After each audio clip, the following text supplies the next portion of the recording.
Daniel Cormier has reacted to Dana White confirming Jon Jones' retirement, and DC did not hold back. He absolutely went off, labeling Jones a quitter for walking away instead of facing the interim champ, Tom Aspinall. According to DC, this decision will forever leave a stain on Jones' legacy. He pointed out how true champions, like himself, Shogun, Khabib, and others, gave the next generation a shot before retiring. They didn't just dip when things got tough, but in DC's eyes, Jones had the perfect opportunity to do that with Aspinall and chose to walk away instead. And now, with Jones out of the picture, Aspinall has been officially recognized as the undisputed UFC heavyweight champion. The division is moving on, and fast. According to the latest leaks and reports, all signs point to Alex Pereira as Aspinall's first title challenger. We'll dive into that shortly. The Jones era is officially over, and Aspinall's reign has officially begun. Just hours after Dana confirmed Jon's retirement from MMA, news broke that the former heavyweight champion is facing yet another legal issue. According to the Albuquerque Journal, Jones has been hit with a criminal summons for allegedly fleeing the scene of a traffic accident that occurred back in February in New Mexico. He's now facing a misdemeanor charge and is scheduled to appear in court on July 24th for a bond arraignment.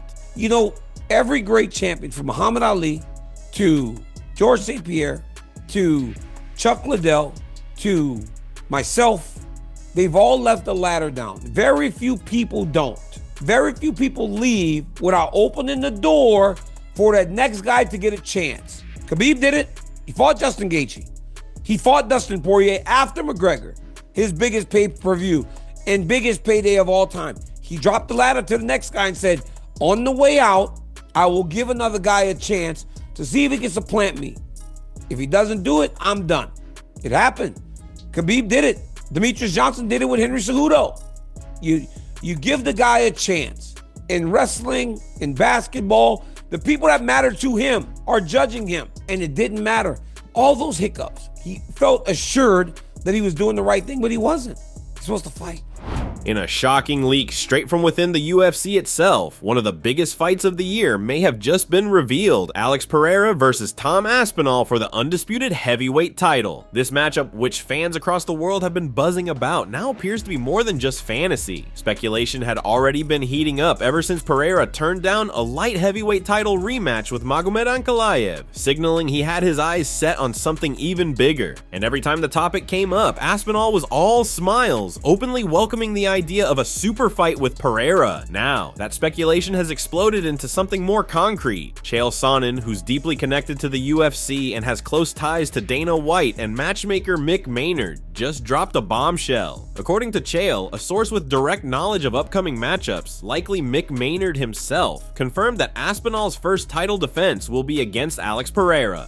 The current rumor is that this fight could headline UFC 320 in October in Las Vegas. This isn't just another title fight, this is a full-blown collision of two divisions. One of the scariest and most explosive strikers the UFC has ever seen, moving up to challenge a new era heavyweight champ who looks nearly unstoppable. Pereira could become a three-division UFC champion, and Aspinall could further expand his dominant streak at heavyweight. You gotta protect your source type thing, but I've been a guy that you might know, and some of you have already pieced together, but I only offer this to you. Well, this guy told me that he was gonna fight Izzy. This guy told me he's gonna fight Izzy again. The guy told me when he was done fighting Izzy, he was gonna go up to 205 pounds, fight one time, and then draw right in for a world championship. I mean, none of those things were very believable or realistic at the time.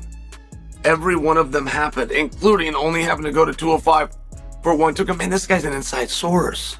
This isn't just coming from Pierre or Pierre's team. This is coming from the person that tells Pierre and Pierre's team. And this guy promised me that Pierre's next fight is going to be against Tom Aspinall.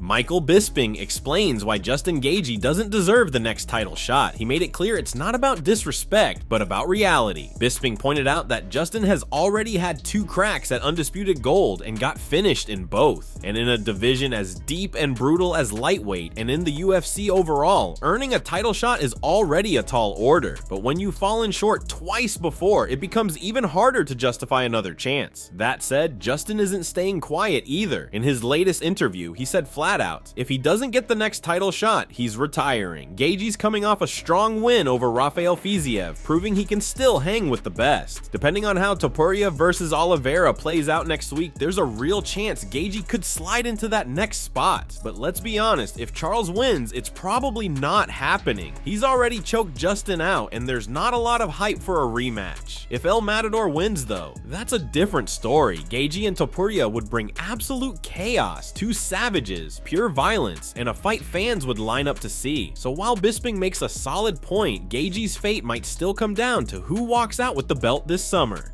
How many title fights did you get? And I'm not trying to be insulting. No, 0. Exactly. And how many fights did you have in the UFC? 15 or 16. I fought for the belt, but I had to fight in the UFC 26 times before I got a title fight. Yeah, exactly. The point that I'm making is title fights are hard to come by. And Justin Gaethje's already had 2. It sounds like I'm shitting on Justin. I'm not. I'm really not. I'm a fan of the guy. But he fought Habib for the belt. Didn't go his way. A couple of fights later, fought Charles Oliveira for the belt. And he didn't go his way. So I understand, because he is one of the best guys. He is one of the most exciting and dynamic, and he does have a huge following, and he is excitement personified. So he feels like he deserves it, you know? But the reality is the sport evolves and it moves on and matures. And my advice would be, don't do that. Don't sit on the sidelines. Stay active, get another fight, get another payday. Just minutes after Dana White confirmed his retirement, Jon Jones released a heartfelt statement putting an end to one of the most legendary careers in MMA history. In his message, Jones reflected on everything from becoming the youngest UFC champion ever to the unforgettable title defenses, the highs, the lows, and the fans who rode that roller coaster with him. He thanked the UFC, Dana, his team, and the fighters who helped push him to greatness. Though he's closing this chapter, he made it clear his connection to the sport isn't over. He plans to find new ways to inspire and contribute beyond the cage. Jones walks away with a resume few can even dream of. He first captured UFC gold by finishing Shogun Rua back in 2011, launching a reign of dominance at 205 pounds that saw him defend his title 8 straight times. After setbacks, including a positive drug test and multiple controversies, Jones still managed to reclaim the light heavyweight belt and defend it again before vacating it to pursue greatness at heavyweight. He eventually claimed the heavyweight title in 2023, submitting Cyril Gane and securing double division champ status, followed by a dominant performance against Stipe, the fight that ended Jon's legendary run in MMA. That's it from MMA Psycho. Thanks for watching. Don't forget to leave a like and subscribe for daily MMA news.